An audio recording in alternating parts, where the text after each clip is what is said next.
Hello again. I'm Braddock Supervisor Cook. Welcome back to Braddock Neighborhood News, the program I am using to provide you with information on issues facing our community and ideas on how we can strengthen our neighborhoods. One of the things that makes Fairfax County such an amazing place to live is its world-class school system. But it's a system not without challenges brought on by a host of changing circumstances. Today I have with me Superintendent Dr. Garza, who just completed her first year with Fairfax County.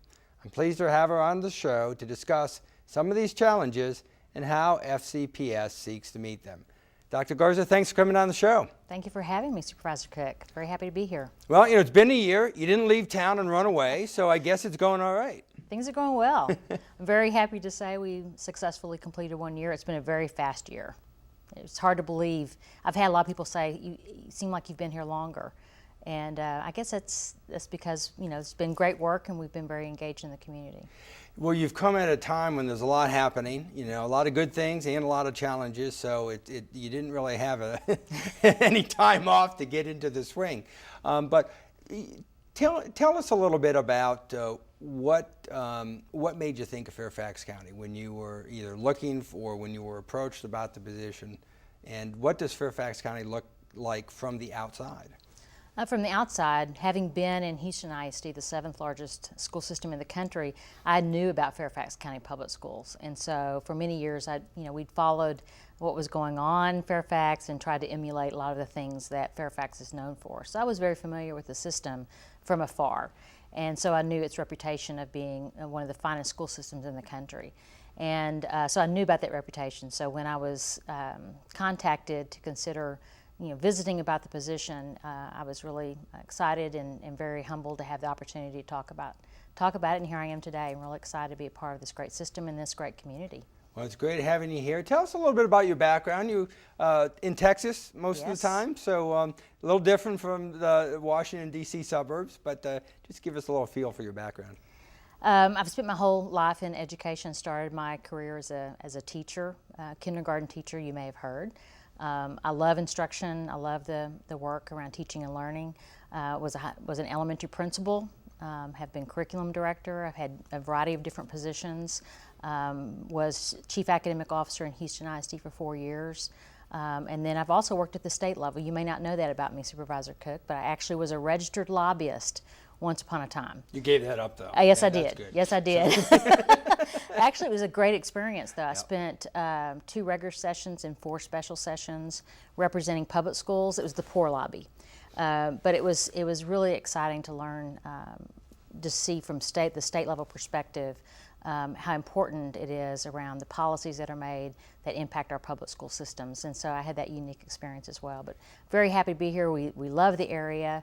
It's so beautiful and green and vibrant, and of course being in the backyard of DC is an exciting place to be. We've really enjoyed being here. So how does Fairfax County, as you're finding it to be, compared to what you thought it was going to be? Well, I'll be honest with you. I did have some visions of grandeur, and certainly a lot about our reputation is very true. We do have a great system of schools. I've been in about 82 of our schools. I'd hoped to get to 100, but I was a little busy on that budget stuff. So took a little more time. That money tree disappeared. No, it did. So it took a little more time than I had thought, but I visited 82 schools and very impressed with what I see. We have great teachers and great leaders at our schools. We have a very supportive community I'm very pleased to find. And I'm just always impressed when I'm around our students. Young people that are cynical about young people today need to be with some of our Fairfax County Public School students. They're just impressive, and they're going to solve a lot of our, I think, world problems that we have because they're so bright. It's true. It's if you go into the schools, and I have kids in the schools, and so I get in there and you just watch the kids interact. And we were commenting, I was just at some event a few days ago, and we were commenting on world events and how difficult it is in some parts of the world for different people to get along. And then you go into our schools. You go into a place like Annandale High School that has kids from probably 100 different country backgrounds, and they're all getting along. And they're all friends, and they're happy, and they're learning. And we do have a lot to learn from our kids, both from their creativity and also just what they're teaching us adults about how people from different backgrounds can get along a lot better than in the past. They're much more inclusive, aren't they? And they don't see oftentimes the same barriers that we see. So I'm always impressed with our students. There are 196 countries in the world. 193 of those are represented in the United Nations. All those countries are represented in Fairfax County Public Schools. So I always say that we're the United Nations of public schools. And it is exciting to see that diversity when you walk into classrooms and see children there from just all manner of countries, and over 160 different languages spoken in our schools. And that number keeps going up because it was 155 last year. I have to keep, changing my, and I think when I was elected, we used to say about 130, and every year that goes up. And what's so amazing is when we think about people from different countries living here in Fairfax, and people from South America, you think of Korea and Vietnam, 150, 160 different countries. I mean, every part of the world. I was at a naturalization ceremony a few months ago, and out of the, I think, 40 new citizens, they were from something like 30 different countries. And so it really is not just one country or even one area of the world, but almost any country on the map has somebody living here in Fairfax County. So it does make us an exciting place to be, and I think certainly a representation of this global world that our children will need. That's their world and their new reality. And so I think it's a great place to learn in our schools. We have another thing I've learned is just we have some wonderful programming that that a lot of other systems can't talk about. We do have foreign language instruction in our elementary schools in terms of world languages, the opportunity to learn another language beginning even at the elementary school. We have the fine arts programs that are second to none. And we have just wonderful advanced placement opportunities and opportunities for students to really prepare for a career in our career and technology education programs or prepare for college. So we're very fortunate in the quality of our schools that we have here in Fairfax County. And the part of the challenge that we both school board, school administration, certainly board of supervisors, what we all face is the rapid change that we're seeing in our county, especially demographically. Just 5-6 years ago, when I was first elected, for example, the projections of school enrollment were that it was basically had been flat and would flatten out and would sort of stay level. Now we've seen 2,000, 3,000, 4,000 students a year, and that's projected to continue for as long as we can see. We know that our student population, as our regular population, increasingly diverse ethnically, language-wise. We talk about, I think it's 40% of students now in our school system with parents who speak another language at home. Wow. There's a lot of challenges that the county and the school system face based on that rapid demographic change. No doubt, no doubt. We have about 26% of our students right now, 28% of our students that qualify for subsidized free and reduced lunch, which is our measure for poverty, and that's growing over time. And as we look at our last year's kindergarten class, that was well over 33%. So we see as we have the entry level of our kindergarten classes moving up through our system, we have a growing number of our students that come to us living in poverty. In some parts of our county, that may be multi-generational poverty, and oftentimes what people think about our school system, they think about it as it relates to the school down the street. Our schools are very diverse and very different. So the school that may be down the street from a citizen living here in Fairfax County may be very different than another school within our same school system across the other side of the county. We have some schools that have 85 to 90% of the students that they serve coming to them that live in poverty. And so it's a very different challenge than we have in some other parts of our county. So there's about 35 of our schools that have a significant percentage of students that they are serving that live in poverty. And that's a different, unique challenge as we look at the changing face of our county. And one of the things that I would think would be the most difficult about education planning is that you're projecting ahead so far. Most of our county programs, we're looking at what is the need now, or what do we think, certainly in the human service sense. Transportation, that's an area we have to think ahead 20, 30 years.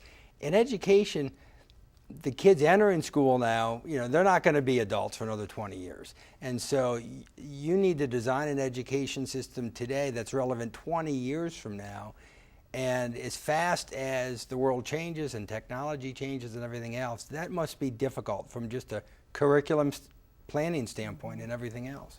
That's one of our greatest challenges, is to envision how do we prepare students for a future we can't even contemplate. And certainly a world that's rapidly changing. And so we've actually begun that work, and that is thinking about what are the skills necessary for our students to be successful in a world beyond high school. And we know that according to the U.S. Department of Labor, our students today in high school will have anywhere from 10 to 11 different jobs, oftentimes in very different fields. And so that skill set that's necessary for success in that changing world is very different. That's funny, because when we grew up, people still thought in terms of careers, and you got out of school and you had a career. And of course, now our generation has led in the multiple career. Now people change careers 3, 4, 5 times during their working time, and if anything, that's going to increase more.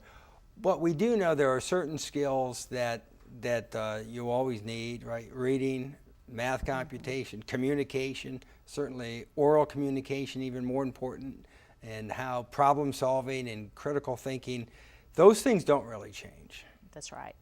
My father, for an example, taught college English for 38 years. He had the same job for 38 years. Wow. That's going to be unheard of. It's very unusual, I think, today. We convened a committee of over 70 people, business leaders, master teachers, master principals, parents, county leadership, folks who work with youth-based groups, and we convened them over a series of months, and we asked them, let's talk about the skills necessary for success, and how do we need to redefine ourselves and ensure that we're meeting the needs of our students and making sure they're prepared for success.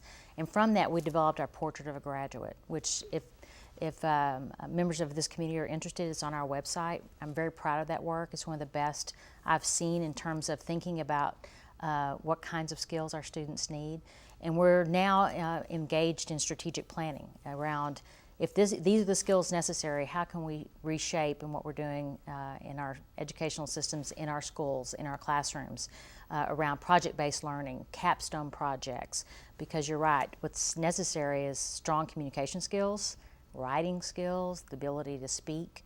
So it's creativity, problem solving, being a global citizen, understanding the world and the world around us, and being able to take care of ourselves, resilient and self-aware and goal-focused. So some of those skills, I think, are very important as we look to the future. What are your thoughts, economically? Of course, we're in a sort of a stagnant time, and that's not only does that have a lot of budget implications, but when you think in terms of education, and when we were growing up in high school, if you were going to go to college, the question was, where are you going to go and what are you going to do? For a lot of parents, the question is, can I get my kids there?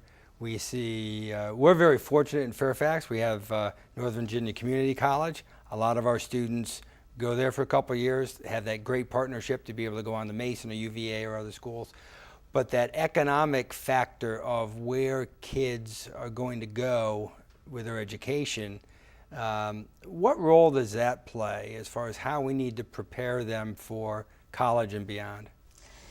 I think that's a very important question, certainly one that we're wrestling with. And as we talk with our state leadership, right now in Virginia, we have a one-size-fits-all model for pathway to a high school diploma. We know full well that not every student is going to go to a four-year university. For students that desire to go to a four-year university, we do a great job. But we also need to provide a portfolio of options for students. And some of those may need to be career pathways. Right now we offer over 140 different options for an industry certification. And last year we graduated about 12,000 students. 35% of those 12,000 students graduated with at least one, if not more, industry certifications. So we have some wonderful career and technology education programs, but we think we can do more. and particularly if we have some support from statewide leadership that helps us develop maybe 3 or 4 pathways to a high school diploma. Certainly in most of those areas they still need to be rigorous. In many cases they still need to take college level work, but it may be an associate's degree.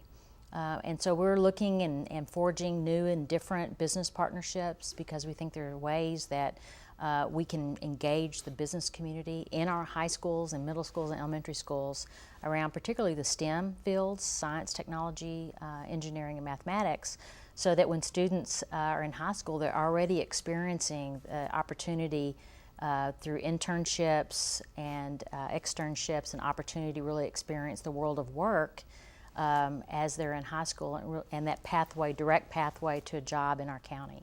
I think it's great that we're looking at that. It is so important. You know, we're fortunate that we have a lot of students who they're very bright. They come from homes where they have a lot of economic advantages. Their parents are well educated, you know, speak solid English, good jobs, a lot of support for them. And they're in a great school system. They're, you know, taking AP classes and off they go. And but we also have a lot of students who are, as you said, looking at different paths, and that number seems to be increasing. And I think it's very important that, you know, we make sure that we're educating all of our students, and I know you share that vision, recognizing that a lot of them aren't going to go to UVA or even maybe a 4-year college, but the solid education we need them to have will make them vital participants in the workforce. Absolutely, and the ability to go straight into a high-paying job that supports our local economy. You know, this is where we, I think, can help folks understand and see that our public schools are an economic driver. You know, we in Fairfax County Public Schools are very fortunate in being one of the top-ranked school systems in the nation. We serve a lot of children very, very well, but we're not serving all of them equally well. And when we have an achievement gap, I believe that we're just the system poised to solve some of those major national pressing, you know, issues.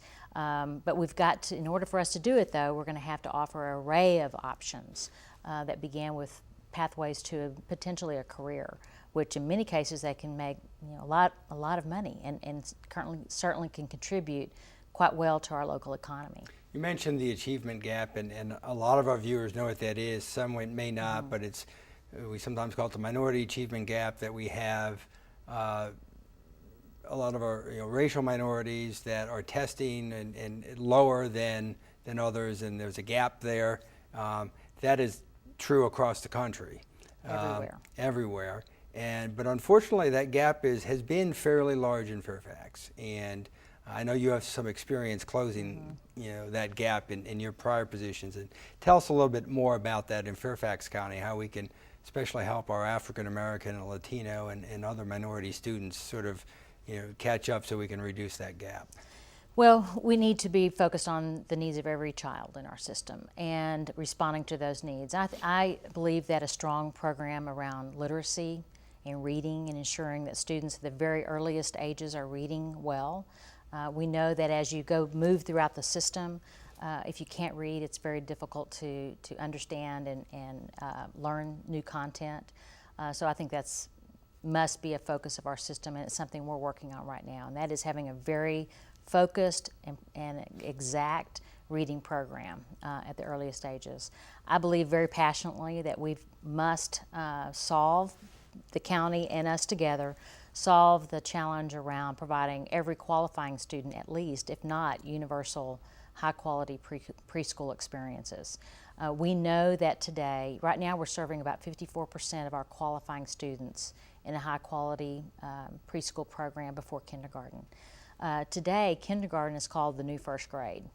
And so kindergarten students are reading in the second semester of kindergarten. So that's very different than it used to be.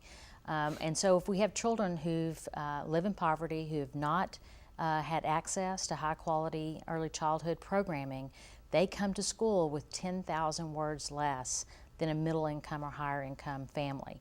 So the achievement gap starts right there. Right. Right there. And you know, that's an area people, it doesn't get a lot of publicity, but actually schools in the county, I think, are working well together, trying to close that.